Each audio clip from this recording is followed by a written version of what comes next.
Stop sharing and take it away. All righty. I need you to enable sharing for me because I do have a slide deck. I do have stuff I want to share. All righty. Hold on a second. Okay.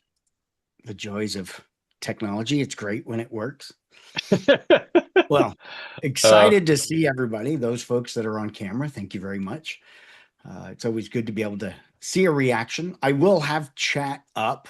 Um, so as we're going along, if you want to drop in comments, I still don't have sharing yet. I guess you're still working on it. you got it. Um, You got it now. I got it now. Okay. Yeah. Hot dog. There we go. So we'll share that screen and then we will click this. And I need to share audio because got some really fun things to share with you. So throw that on, optimize for video sharing, show the meeting so that I can see it. Good. All right. So as I was saying, I do have the chat window up. So if you got questions as we go along, you're more than welcome to drop them in there, comments, questions, whatever. I will try to get to it as I go along so you don't think that I'm an AI that's sitting here. So, okay, good. So everybody can see me, hear me. You can see my slides. Let's kick this off. Good evening, everyone, and I'm excited to welcome you to my good friend and colleague, James McQuiggan, and his presentation on the AI problem, deepfakes, automation, and the human target, where he will share how cybercriminals are using AI for their various attack vectors. I hope you enjoy it, as he will have lots of interesting and informative information to share with you too. So I hope it's not too apparent the ride you're about to take with James. Sit back, relax, and enjoy his talk. Well, thank you very much, Jen. I had to pay her a lot of money to get her to create that for me. So we're talking about AI, we're talking about automation, we're talking about social engineering, and yes, in there we're going to be talking about one of my favorite topics of the last couple of years: deepfakes, synthetic media. And essentially, the question here for this that I've just created, the question isn't, is it a deep fake? Because we know it is. And I've met Jen, lovely lady, and I've told her that I deep faked her and she got a kick out of it. But the question isn't, is it a deep fake? The question is, how long did it take me to make this video? And I can give you with a fair amount of certainty that it took me less than 10 minutes. It was a matter of finding the video, using software to then strip out the audio and the video, taking the audio, uploading it, and creating a model on another website to create, then enter in text so that I could have her say what I wanted her to say, and then create an output from that, and then bring that all over to another piece of software, online service, to create the actual deep fake that you got to see here. It probably took me longer to explain it than it actually did to implement it and do it. And later on, I'm going to show you and talk a little more about the different tools that I use to make this and how I'm making deepfakes, as are cyber criminals or other scammers that are out there as well. So it's in the news every day, and it's getting worse, I think. For the last couple of years, and I've been talking about AI and present in my presentations back when I was at KnowBe4 for the last 3+ years. And back then, it was all about generative AI, Chat GPT coming onto the scene, and then now with agentic AI, and now we've got Claude Code, and we've got Gemini exploding and doing so much more. We've got the the video and the imagery being so much more believable. We've got audio that sounds like the person, video that looks like the person, disinformation campaigns, and so forth. And so we're seeing that, Anthropic's getting used to attack agencies. We know that it's being OpenClaw, and that's another fun topic. That's a whole other presentation in itself, but just its capabilities of what people are doing, where it's, supposed to be there to augment us and help us be more efficient. And cyber criminals are going, hey, hold my beer, because guess what? They're now using it as well. Chinese hackers, and basically AI agents, as we know, it's pretty well taking everything by storm.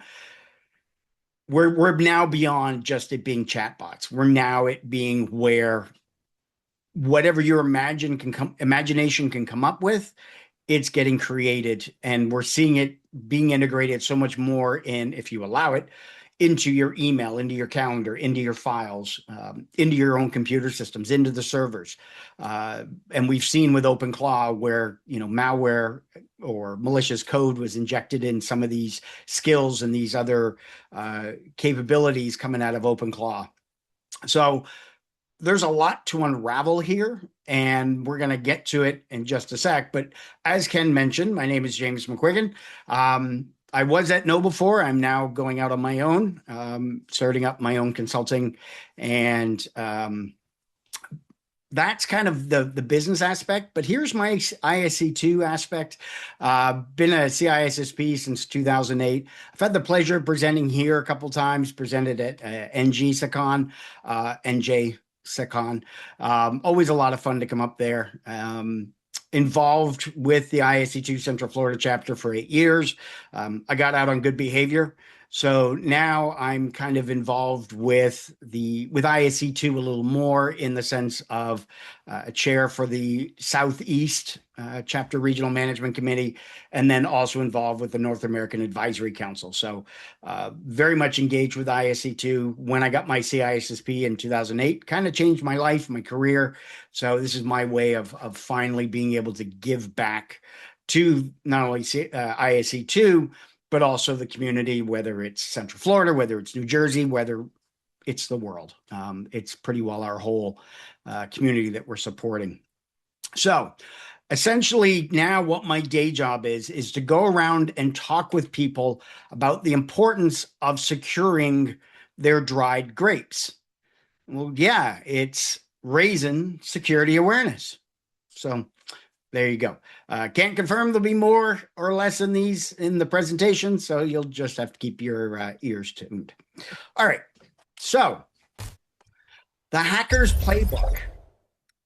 And for me, and this is a fun little video that I created using Gemini, but essentially when we look at the hacker's playbook, there's a whole lot of different things that they can leverage. And I'm going to go through some of those with regards to the automation, with regards to large language models, social engineering, and that kind of thing. And this is only just a handful. I mean, we could do a whole day, a whole workshop on this. I only got 50 minutes, so we're going to touch on some of the bigger key ones that I'm seeing, that we're seeing, and that are happening out there. So I'm really curious. Now, this is where the audience participation comes into play, and you all can participate using the awareness or the reaction icons. So what I'm curious to know is, have you experienced AI attacks, phishing, polymorphic, deepfakes, synthetic identities in your organization? And if you have, give me a thumbs up, and you can either do it on the React or you can drop it in to the chat. You haven't had the experience, or maybe, and you can give me the laughing emoji on that one. So I got getting a lot of thumbs up coming up on the reacts, a couple of the maybe, so we're not quite sure. Seeing some surprised emojis. I see what, folks. We've got the laughing out loud, crying emoji, shocked emojis. You've had a deepfake interview, Ken. Cool. We're going to talk about synthetic identities here as well. So you'll probably be able to share some of your stories and aspects as well. Okay, so do you think this could happen to you? Now, this is a story that's been around in the news for a while. And it's kind of ironically, and I was chatting with Perry Carpenter the other day, who we collaborate a lot on a lot of the different deep fakes and testing and that kind of fun stuff. And we were talking the other day about the fact that this company, there's the article, Erupt, basically lost $25 million in a deepfake video by an employee in Hong Kong. But it was very sophisticated in the sense of the video they were using, the chats, the phone calls, and then essentially convincing the person that was in Hong Kong, where their work style, their culture is a lot different than what we would have here in the US. And essentially, when the boss calls and asks you to do something, and then the CEO's calling, there's that hierarchy of authority that he's essentially going, okay, you want to transfer. It looked legit essentially to him, and ends up transferring out 9 different transfers upwards of about $25 million. So that's been around for a couple of years already. Have we seen that since? Not publicly, not known if it exposed any other organizations. We've been seeing other kinds of attacks, but this still presents a concern because of the level of sophistication they took. We know it's all getting better, and some folks are getting good at being able to detect it or go, yeah, I don't believe it. And we're going to talk about that as well. But the other scary part is, the CEO impersonation. We're all going to remember the years where we would have the gift card scam. We would get an email, a text message from our CEO or somebody of a higher authority going, hi, you need to get us a gift card for whatever reason. And people would go spend their own money. And usually it was on employees that had just started. Now we can start seeing AI being used in synthetic audio in the phone calls, starting off with a chat message and then making it a phone call as well. So we are seeing increases with that happening. Again, these things aren't really reported publicly. So if it is happening, it's not showing up a lot in the news. Now, we are seeing, when people will take the surveys, it doesn't get specific with regards to some of the deep fakes with regards to that.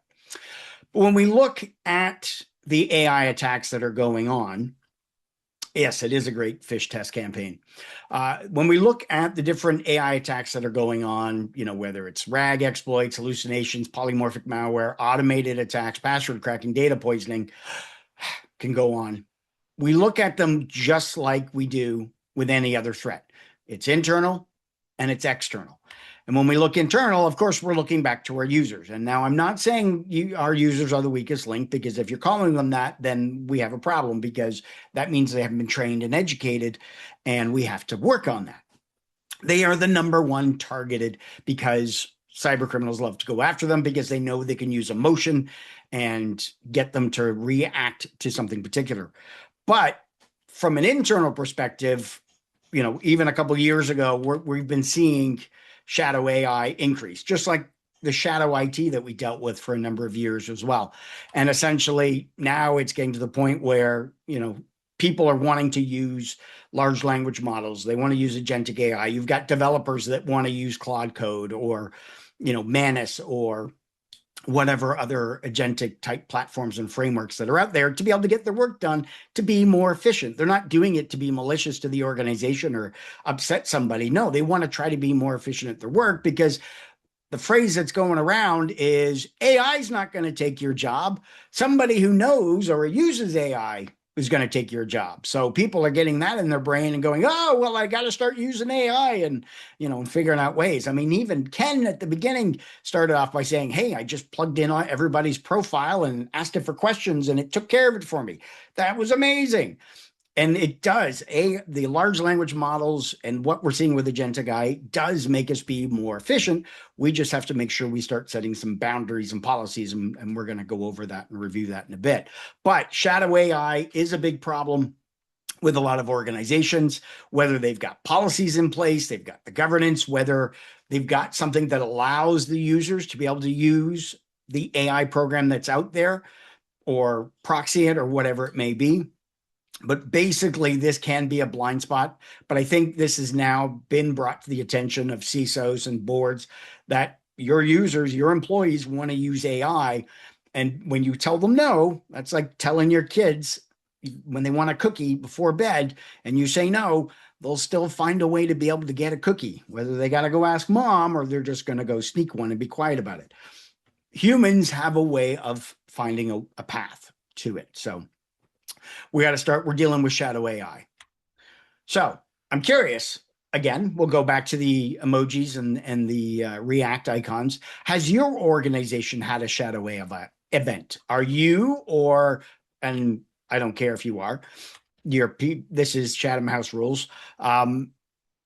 Have you experienced one of those? If you're a CISO or you're a security manager or in your own organization or you've had to deal with it, are you dealing with shadow AI in your organization? Yes, no, can't confirm or deny. So getting a lot of thumbs up, getting a lot of can't confirm or deny. All right, that's cool. That's all right. Good to see it. Um, Folks and getting some folks saying no. Okay, all right. So it's a good mix all around with what folks are starting to experience. I don't have the question, but what's always interesting is when I meet people that I ask about it and they go, "Oh, we don't allow AI whatsoever. We don't allow the large language models because we're a hospital or because we're a law firm. We can't have that kind of sensitive information possibly be uploaded." So that is always a common issue that a lot of organizations have to deal with. I think now we're getting to the point we're getting, like I said, we're getting beyond the chat bots. Now we're getting it where we're getting policies written, and now we're trying to get some governance going. And it's a matter of making sure we have the proper risk management in place. Okay, so let's talk about malicious large language models. And we know a large language model basically leverages natural language processing for us to be able to type in anything we want and get that prompt. Well, of course, the fun thing is cyber criminals have been out there creating their own. Because if you were to go out to ChatGPT, and we know about prompt injection and we can circumvent it, but if we go out to ChatGPT and go, write me a phishing email to trick somebody to be able to give up their username and password, their credentials, we know ChatGPT or Claude or Gemini, they're going to be like, yep, nope, sorry, can't do that. So cyber criminals have basically gone out and created their own large language models, and they haven't really created them. They've just kind of stolen old ones, or they've done what's called model distillation. And this is extremely technical. And essentially what they've done is they have analyzed, Grok would say yes, yeah, probably. They have analyzed the patterns and the way that the model responds to questions. And it's not just one or two, it's thousands of questions. And they're not doing it through the GUI, they're doing it through API. And essentially, they're copying the model. It's happened to Google, it's happened to Anthropic, it's happened to OpenAI. And we don't really hear about it because it's kind of one of these behind the scenes ones. But model distillation, and I know it probably sounded confusing. Let me give you an example. We've all been to McDonald's, unless you're a vegetarian, and maybe not. But for the most part, I can say comfortably, I think a lot of us have all been to McDonald's. And it was funny because last night I saw Kevin Tackett, at a meeting here in Orlando.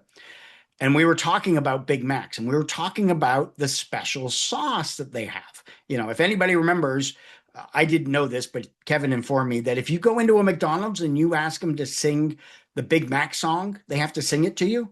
12 beef patties, special sauce, sliced cheese, pickles, onions on a sesame seed bun. Anyway, that special sauce that they would have on the hamburger, model distillation is basically going in and buying Big Macs and tasting the secret sauce, getting all kinds of different people to taste it, figuring out what's in it, what does it taste of, and getting down to the nitty gritty, how much salt, how much mayonnaise, maybe how much I think it's Thousand Islands or whatever it is that's in there. But essentially, by testing it and running analysis against it, you reverse engineer the models of the large language model. That's model distillation, going through and trying all kinds of different things, looking at its reactions, looking at the time, looking at the responses. It's able to determine, and reverse engineer what that model looks like. And it's really, really fascinating, extremely complex. And it broke my brain researching it, reading about it.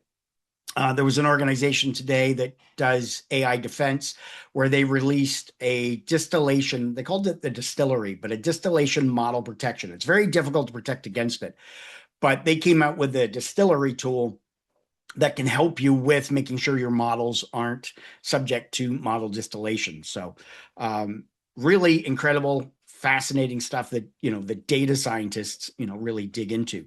But for us, we know that cyber criminals will leverage their own large language models to create either malware code or create, emails. But we know with large language models, it's very easy to be able to create anything we want in any language: German, Italian, French, Estonian, Japanese. It's extremely easy to be able to create it now. And we've been seeing it, different scam groups are using it, romance scams, because they're able to write it in the language and make it more. And now you can even then swing that in with some synthetic audio, which we'll talk about in just a sec. Recent AI attacks, even the headlines I showed you at the beginning are a lot more recent, but knowing that they're leveraging Claude code, they're leveraging different large language models for ransomware, one particular one called Prompt Lock, where they're using the GPT OSS 20B, which is not a common one. It's not one associated usually with, it's not an OpenAI, it's not an Anthropic, it's what other people have created. And if you ever go out to Hugging Face, you'll see a plethora, hundreds, thousands of different large language models that are out there that allow you to be able to use that. So we know they're using synthetic text. Let's look at some other synthetic media. Now, this is an older picture, but I always like going back to this one. And mainly because it's a reactionary. When you see this image, you get a reaction, you get an emotional response. Now, I'm using Hollywood, and you guys are all up in New Jersey. So I suppose if I had the Statue of Liberty on fire, maybe that might cause a similar reaction. But essentially, you had people reacting to this image, sharing it online.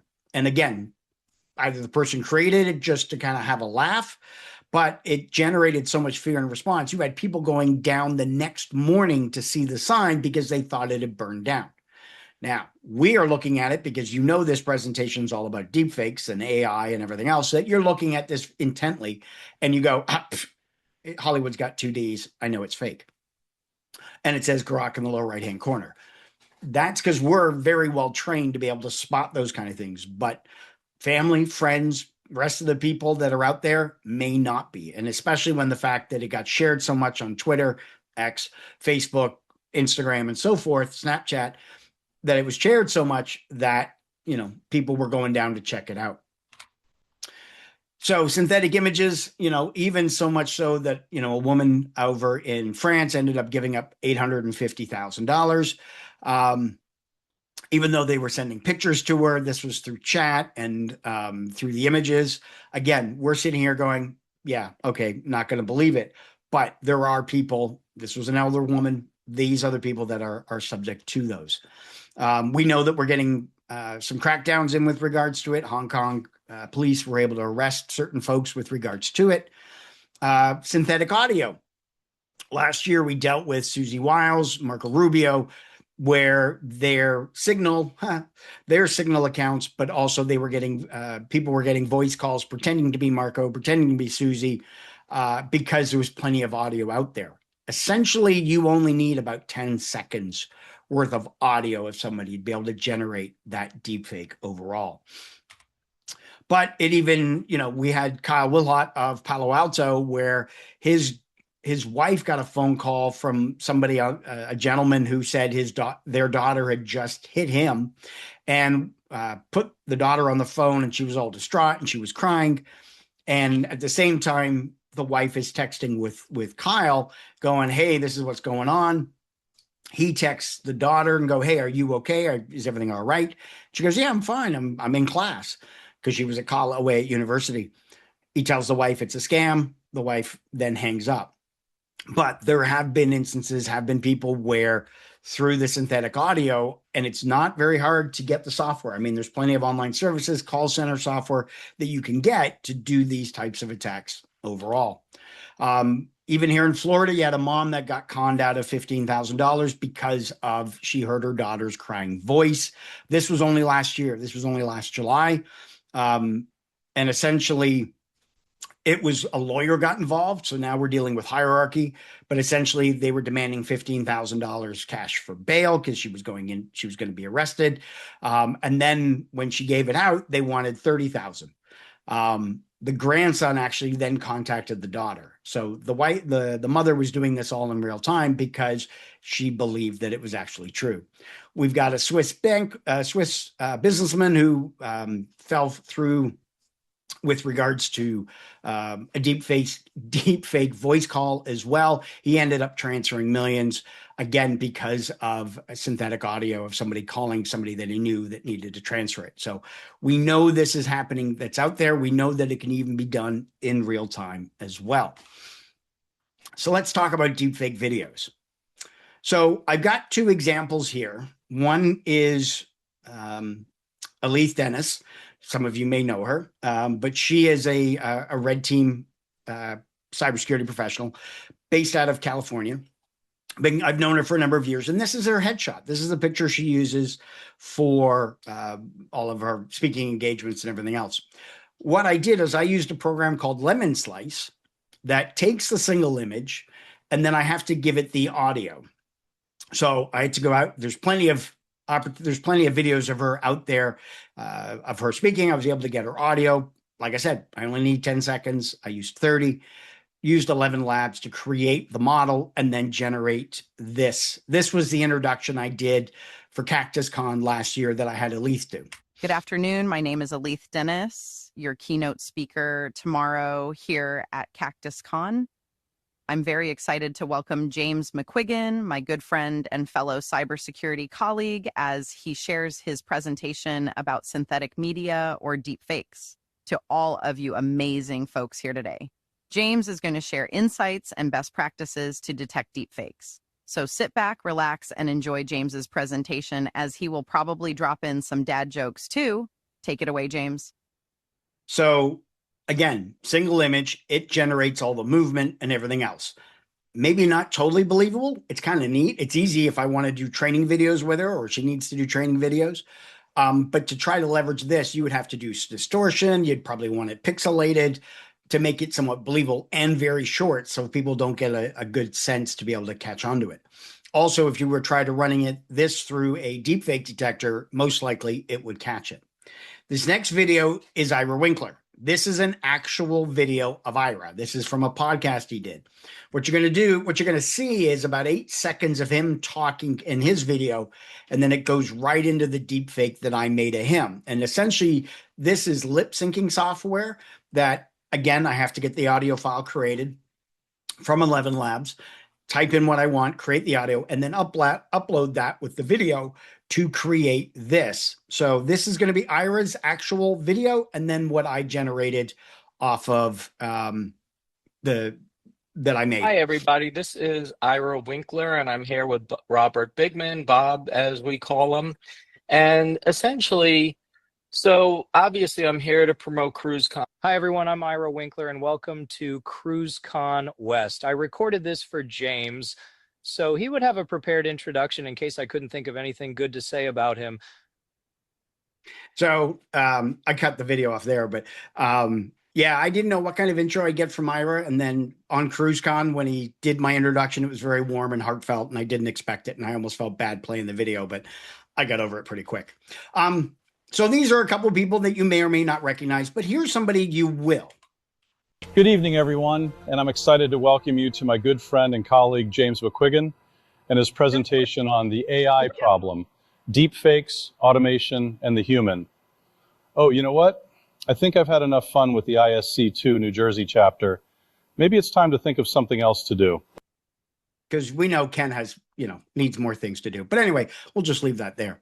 So you can create deepfakes by using a single image or a video, but that takes a bit of prep time. Now what we've got is, if you've got a high enough system, strong enough system with a high-end graphics card, specifically NVIDIA 3090, 24 gigs of NVRAM, for the techie geeks out there, you know what I'm talking about. But you've got software that's out there. Swap Face, it's okay. I've used it. I wasn't too thrilled with it. And you go through and you pick the different images. You can see along the bottom the different ones that are being selected. Robert Downey Jr. You've even got it where it does it. You've even got this one, which was Deep Live Cam, where all they did is just give it the headshot. That's all it has, is that headshot to be able to generate the model and look real. So let me give you an example. This was a video I made when I was on CruiseCon of me doing the deep fake face swaps. There's no audio. It's just the video. But there I am as Ira Winkler, and I'm turning my head so you can kind of see that it blends in really well. Of course, I picked people with similar skin color, tone. This is one of the tests that gets done, and you're going to see an example in a little bit, where you put your hand up in front of your face, because what's happening is the camera's reading the face and putting the swapped face over it. And then when you put your hand in front of it, it disrupts it. So, you know what? I got an idea. Let's see if I can pull this off here real quick. Let me change my camera and let me stop sharing, because it's going to be better if I stop the share. Where is the stop share? It's up. Oh, okay. This is what happens when I've got stop share. Okay. So I'm connected. What you're seeing here is I've connected to my other computer, my deepfake machine that I have. And you know, it's kind of cool that I kind of loaded in some other faces. You know, you saw Ira, but you know, maybe if you folks know Bob Henderson, you know, I could be Bob. But you know, maybe I want to be Ken. Oh, hang on. Ken wears glasses. Where am I? Here we go. There, maybe a little more believable there. You know, I could be Ken. Maybe I'm closer more with Matt. We got a similar face structure and the redness in there. But my favorite one, I think, has to be Jonathan. Yeah, I'm glad you were here tonight, Jonathan. I was going to be really sad if you weren't. But now all I need to do is get their audio and drop in and do a live audio content and be able to do their voice in real time. I'm almost there. I'm not quite there yet. But yeah, so it's kind of fun being Jonathan. All right, let's swap back. Go back to my video. Go back to that one. Oh, and you can kind of see the lines on the side of my face there when I turn my head. All right, let's go back to the slide. There we go. Okay, and I want to show the meeting, all these fun settings. Let's make sure, don't go away. Got to make sure yep, okay, all that's good. All right, so that was a fun little demo. Tom Cruise. Yeah, I could be Tom Cruise. I love Bob too. We had lunch the other week, so I knew he was a friend of the New Jersey chapter, so I had to do it. So how comfortable are you to be able to spot deepfakes? Yes, no, not sure. Kind of the same thing again. I'm really curious to see. I think a lot of people are confident that they could, but the kicker is, you know, this is a deepfake presentation. You know, this kind of thing is there. So you're already on heightened alert. But what if you weren't? What if, you know, you were to get a call, you know, somebody wanted to FaceTime and it was, you know, your kid and they were doing a live face swap? Those are the kind of things that, you know, and it's getting better. Now, granted, you need a high-end graphics card to be able to do the real-time voice and video, but I have no doubt that it's going to get a lot better as we go along. So when it comes to video generation, we're now seeing really good video generation. And this one's decent. This is with Gemini. And let me play this one for you. Brace yourselves, everyone. It turns out that while we're all busy marveling at the wonders of AI, cyber criminals are out there using it as their very own candy store. Now, that was Gemini before they went to Nano Banana. But this next one is Soar. And this one could almost... When we know what to look for, deep fakes lose their power. Together, we'll stay one step ahead. So we're seeing video generation being used for disinformation campaigns. And this is kind of the point that I wanted to get to, where this is with regards to deepfakes, with regards to video generation, synthetic media, things in the news, things that have us on edge with a heightened response, reactive, you know, based on culture, based on who we are, based on country, politics, whatever. But here we had images that were put online with regards to the Israel-Iran war. These were generated using VO3, but there's a company out there, a very good one called Get Real, that does a great job on being able to do forensics analysis and determine if they're real or not, whether it's video or with images. And you're exactly right. There's a ton of videos on YouTube that are AI generated. This one, with regards to the LA riots last year, where you had, with regards to the National Guard, you had Bob giving updates from back behind the lines, so to speak, in LA, that was all VO3 generated. Basically, because at that point, 8 to 10 seconds, creating quick clips, and if you can prompt it well enough, you're able to make it. From a political standpoint, over in Ireland, this video surfaced. In the last few minutes at a Catherine Connolly campaign event, Catherine Connolly has confirmed her withdrawal from the presidential race. It is with great regret that I announce the withdrawal of my candidacy and the ending of my campaign. No, Catherine! Now that Catherine Connolly has withdrawn from the race, what does this now mean for the upcoming election on Friday? Well, simply put, Friday's election is now cancelled. It will no longer take place as previously planned. But as for Heather Humphreys, she will become the winner automatically and will be appointed tomorrow. So that was very quickly debunked, but the realism of it looks really is spot on. I mean, it's very difficult to tell. It's the context of what made it unbelievable, because Catherine Connolly was very quickly and able to release a statement going, no, this isn't real. It's not me. But now it was something that they had to deal with. If you were having hundreds of these or dozens of these types of videos going out in those disinformation campaigns, you're going to spend more time fighting the falsehoods than you are what's actually real. And we've seen it in elections already. This, ironically, Catherine Connolly went on to win the prime minister position in Ireland. But this is kind of the stuff that we're going to start dealing with coming down the line. Something like this. This was a video on TikTok, again, AI generated, where the person in the frog went over and placed the flower on the National Guard, and he smiled. And you have people here commenting going, oh, look, I like the part where he actually broke character. Humanity will win. People are looking at it thinking it's real because it's on TikTok and it doesn't look fake. Somebody mentioned regarding YouTube, there's been dozens, hundreds of these different accounts with celebrities, deepfakes made of them to kind of rage bait and get people to click on it as well. Sorry, folks, gonna burst the bubble. I actually had somebody one time when I mentioned this get really upset, but the bouncing bunnies on the trampoline is AI generated. Sorry. But these are the kind of videos. It looks real because it's a security camera. Why would you make a deep fake of a security camera field? Because it's believable. And those are the things that, cyber criminals, scammers, people just curious. Hey, well, let's put it out there and see what I get.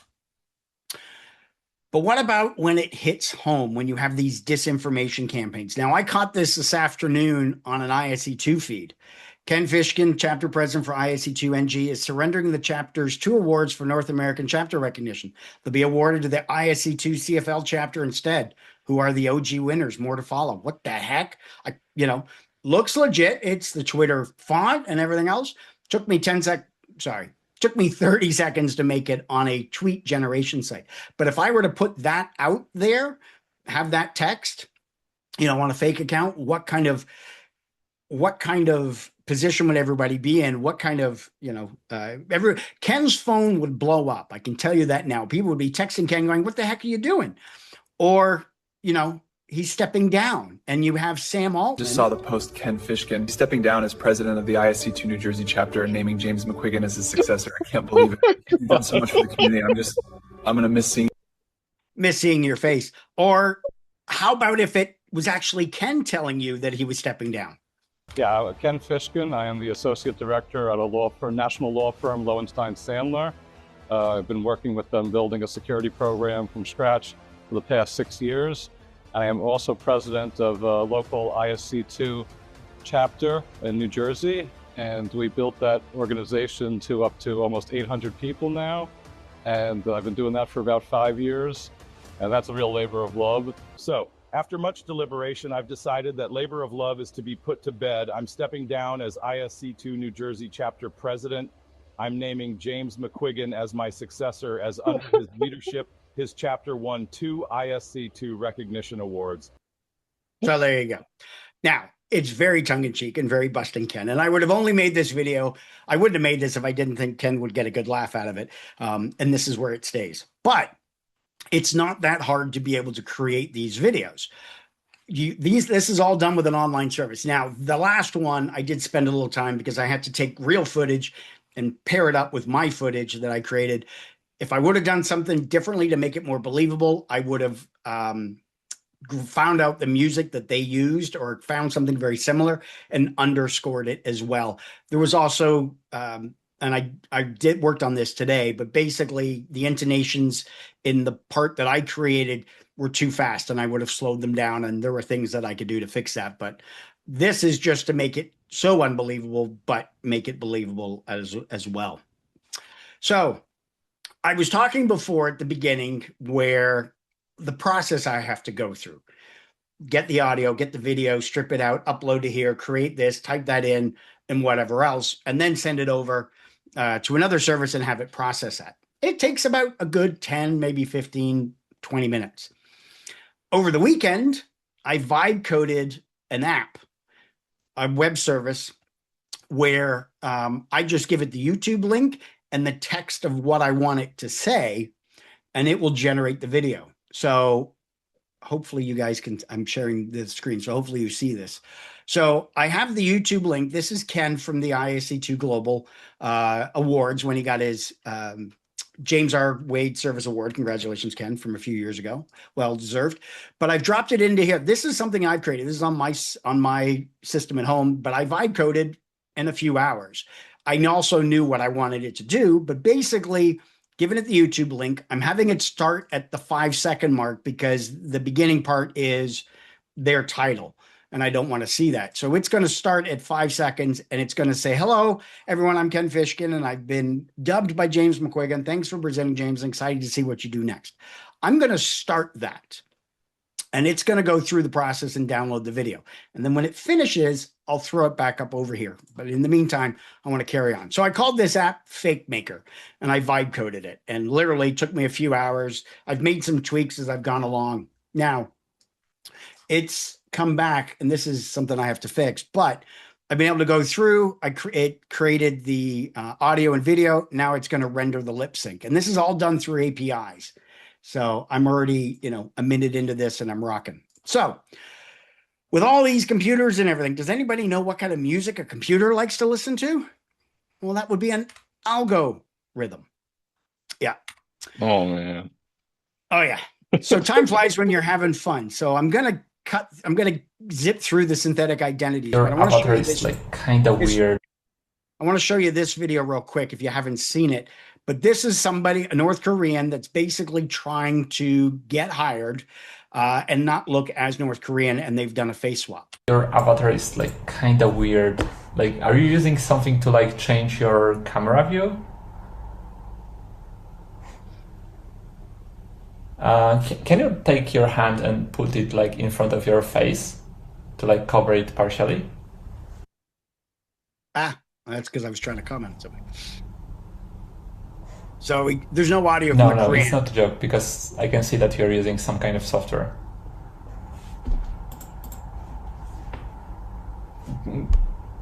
If you don't do it, we'll end the conversation right now.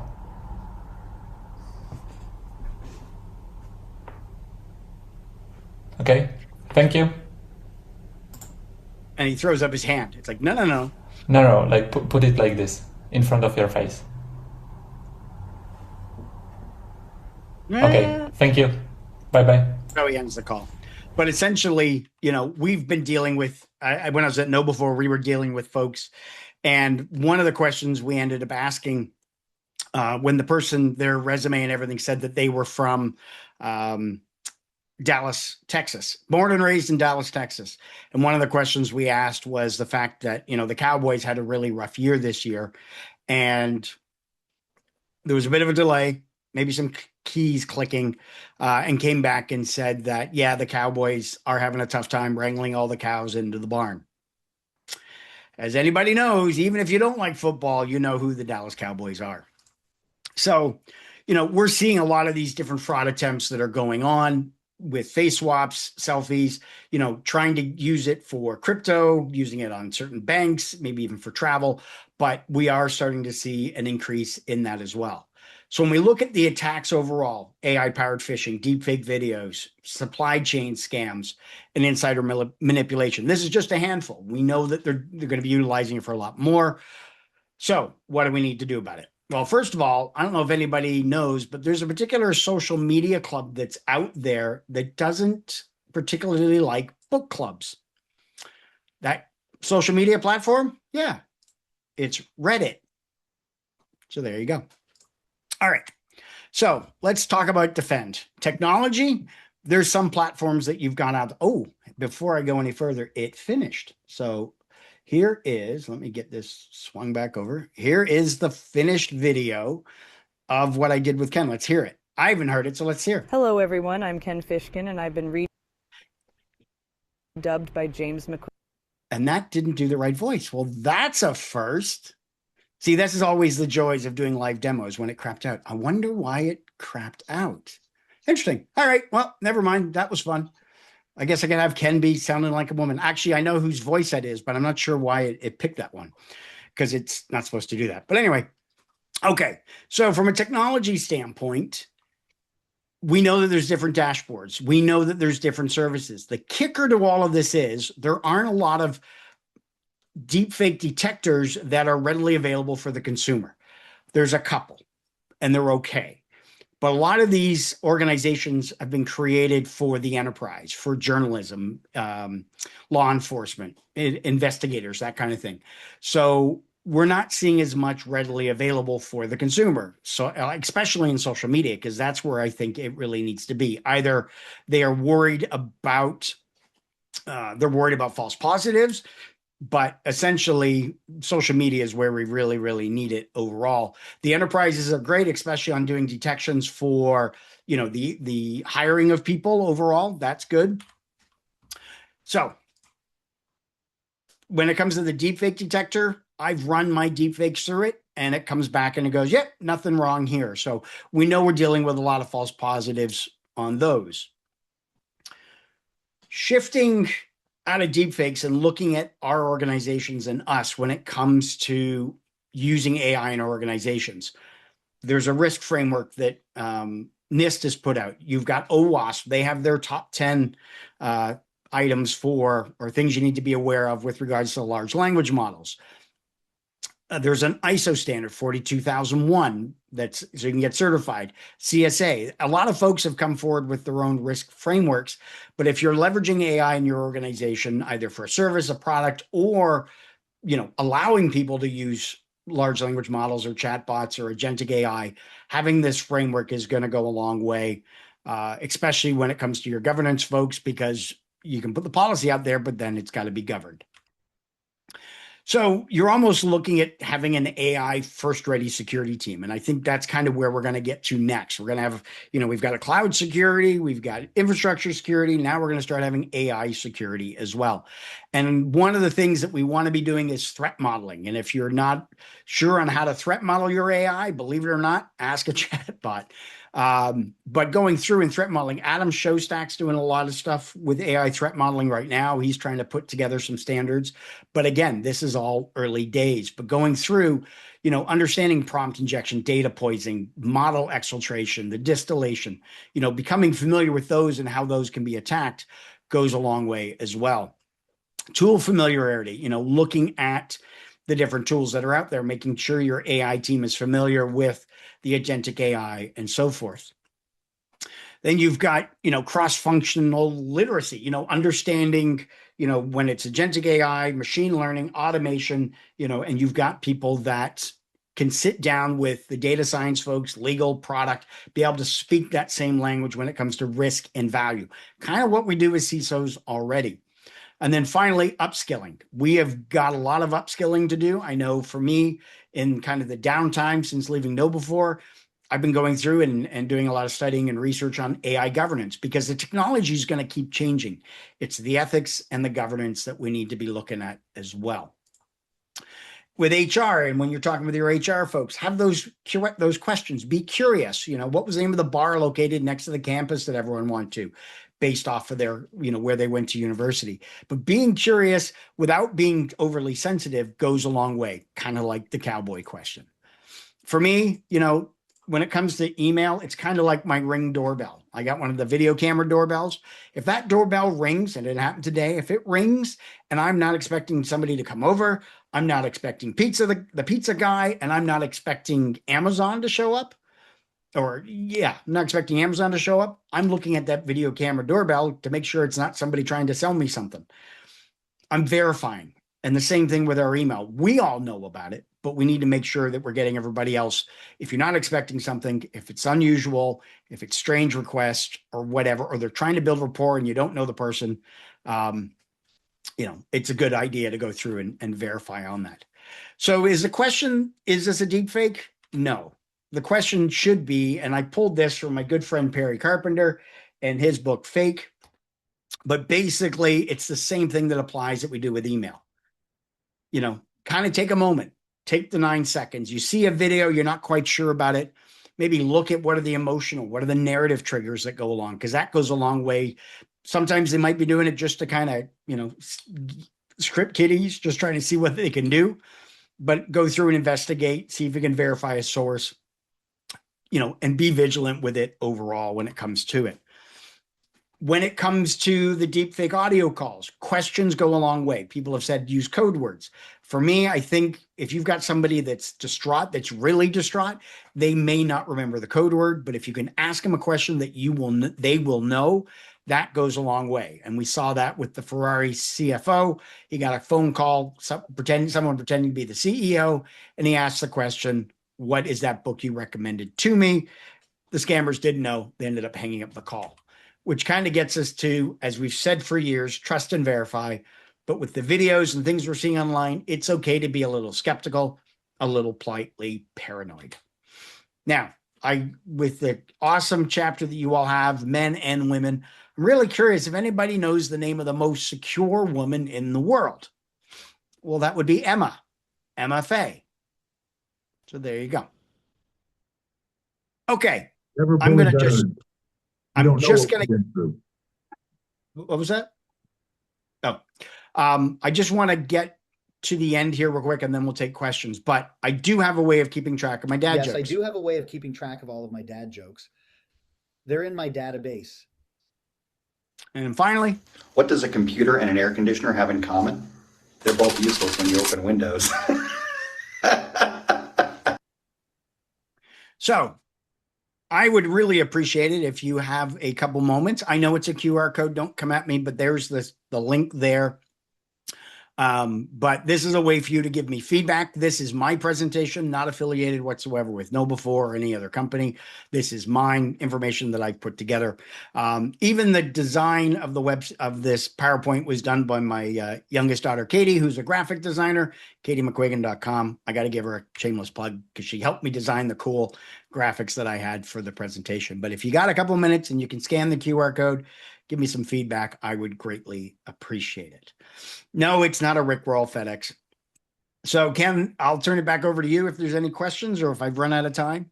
No, you're doing great. We certainly ask questions. I have one question. Did your daughter make your graphic with the beard, with the Fu Manchu in the right? That's my logo. Yeah. That's your logo. Yeah. Very nice. That's the logo. Yep. And the logo for my new company is a lighthouse, and so she's done all that as well. So it's kind of cool. Very nice.